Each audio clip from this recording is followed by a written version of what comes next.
Bismillahirrahmanirrahim. Alhamdulillahi Rabbil Alameen. Wassalatu wassalamu ala nabiyyina Muhammadin wa ala alihi wa sahbihi ajma'in. Brothers and sisters, Assalamu alaikum rahmatullahi wa barakatuh. And welcome to Lesson 6 of the Rights of Brotherhood. Lesson 6 is dealing with how to avoid arguments and disputes. This is part 2 of a previous lesson.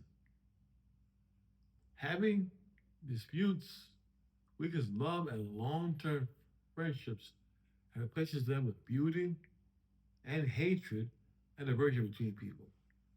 On the other hand, the ability to discuss issues positively is a skill that when acquired brings about many social, matrimonial, and religious benefits. So this part of the lesson is going to deal with how to discuss matters positively. What are the keys to discussing things positively?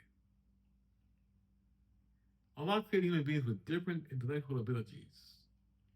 We differ in our knowledge, we differ in our mentality, we differ in color, we differ in our languages and our behavior.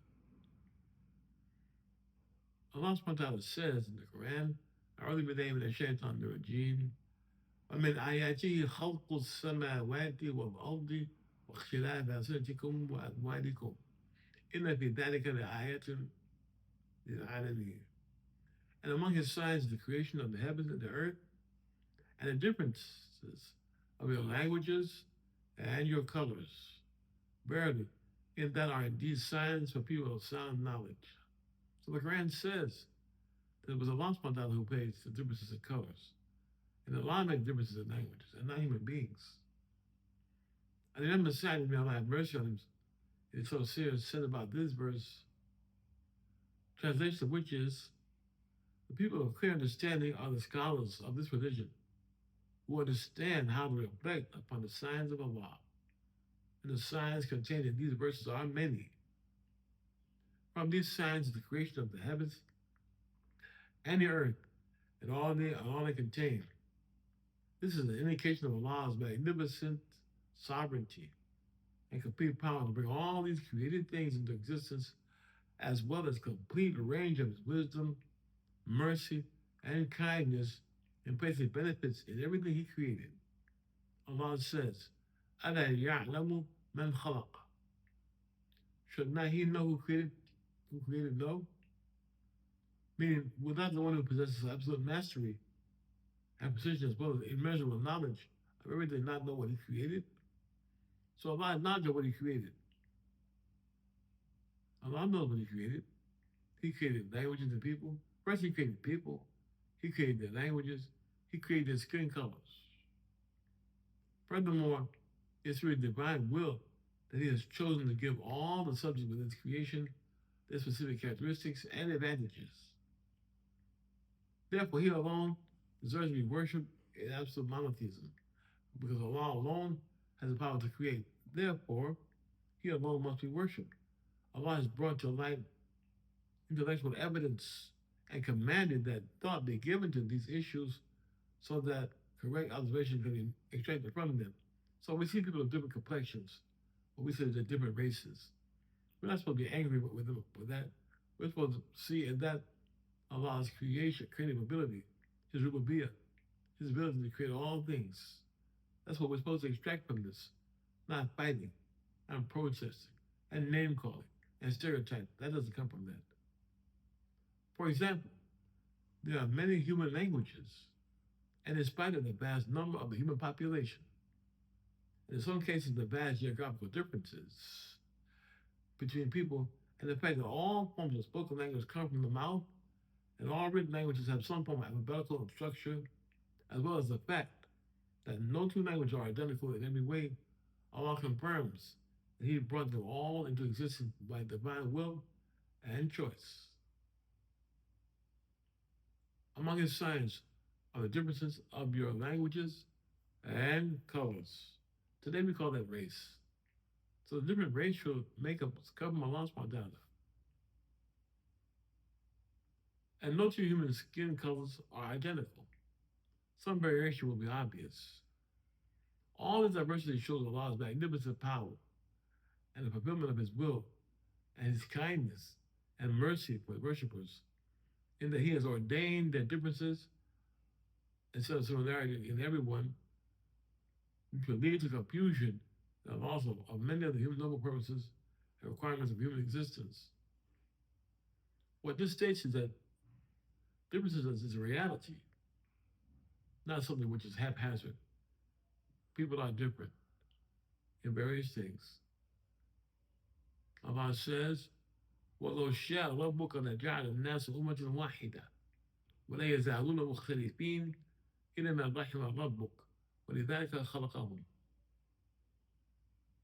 Translation of which is, if your Allah so willed, He could have surely made mankind one ummah, but they will not cease to disagree, except Him on whom your Lord has bestowed His mercy, and that is why He created them. Here Allah is informing His servants in His noble book that if He willed, He could have made all people to be one nation upon one religion, because His supremacy over people is not limited. Allah's supremacy over people is not limited. Allah's supremacy. The word supremacy goes with Allah subhanahu wa ta'ala. Doesn't go with His creation. Allah's supremacy is not limited, and nothing can stop it. However, as a sign of His unequal wisdom, that places every tiny particle of existence into its proper place, people exist who will differ and oppose the straight path, and instead follow a path that would eventually lead them to the fire. But I do that. These individuals believe that the truth is what they say it is, and everyone who opposes them is astray. The exception of this condition are those who have received Allah's mercy. They have been guided to the truth. They have been guided to the ability to act on the truth and consistently follow the truth. These people have a preference of happiness, and they have been given divine care and been given foresight. As for those in opposition, they have been abandoned and therefore depend upon themselves. Regarding Allah's statement, that is why He created them. As an essential quality of His great wisdom, Allah has created people so that some of them would be happy ones, and some people would be miserable ones. There would be those who agree with Allah's guidance, and those who oppose it. There would be a party of people who have been guided by Allah, and a party of which misguidance was deserved. This difference clarifies for the servant Allah's perfect justice, as well as His divine wisdom, that makes apparent the concealed good and evil disposition of people. It gives understanding the need for mobilization for struggle, establishing rituals of worship that cannot be deemed complete or upright without the trial and affliction of opposing beings. So as people differ in their opinions, and here's the point, brothers and sisters, so as people differ in their opinions, they have different faiths, different attitudes, intellectual abilities, and perception of matters, issues, and rulings, they need to obey the divine legislation when they communicate with one another. Allah gave the Prophet Muhammad His messenger the ability to understand the importance of communicating with people. He did not limit His communication to those who were believers. Rather, He saw all people regardless of their religion, language, race, male or female, social status, or position as human beings, and thus He established good communication with all of them. Allah instructed Him to say, قُلْ يَا أَيُّهَا النَّاسِ إِنِّي رَسُولُ اللَّهِ إِلَيْكُمْ جَمِيعًا الَّذِي لَهُ مُلْكُ السَّمَاوَاتِ وَالْأَرْضِ لَا إِلَهَ إِلَّا هُوَ يُحْيِي وَيُمِيتُ. Say, Muhammad, O mankind, verily, I am sent to all of you as a messenger of Allah, who owns the domain of the heavens and the earth. لَا إِلَهَ إِلَّا هُوَ. None has the right to be worshipped but He. It is He who gives life and causes death.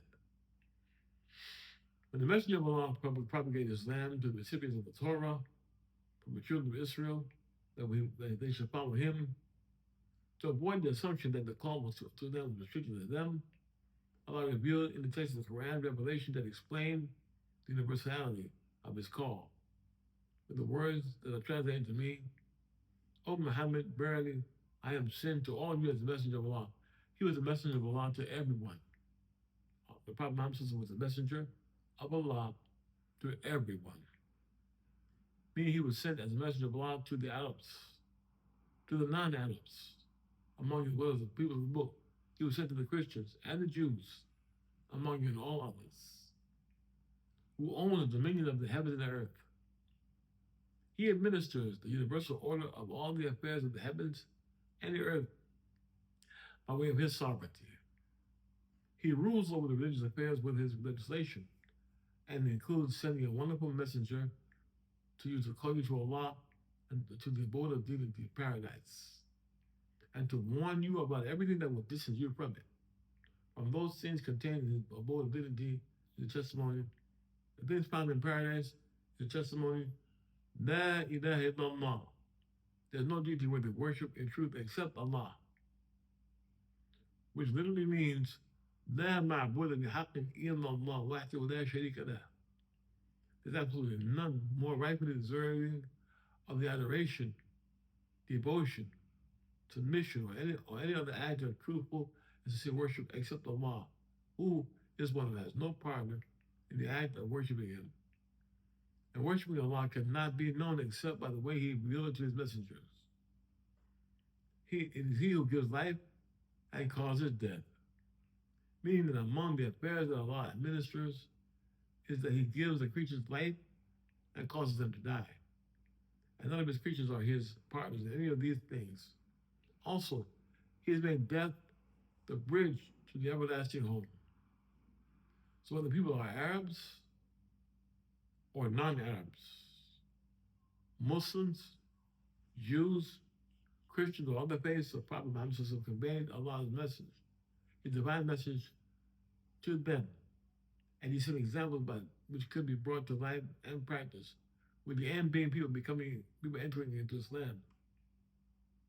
Prophet Muhammad's mission was to call people to Allah's religion while establishing dialogue with them.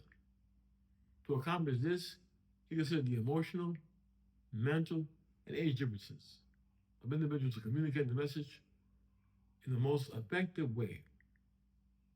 Brothers and sisters, this brings to a close the second part of lesson 6 of the publication, The Rights of Brotherhood. In our next portion of this lesson, avoiding disputes and arguments, we'll discuss the objectives of a conversation and what characteristics to avoid to get the most positive results from brotherly discussions. Wassalatu wassalamu ala nabiyyina Muhammadin wa ala alihi wa sahbihi ajma'in. Assalamu alaikum wa rahmatullahi wa barakatuh.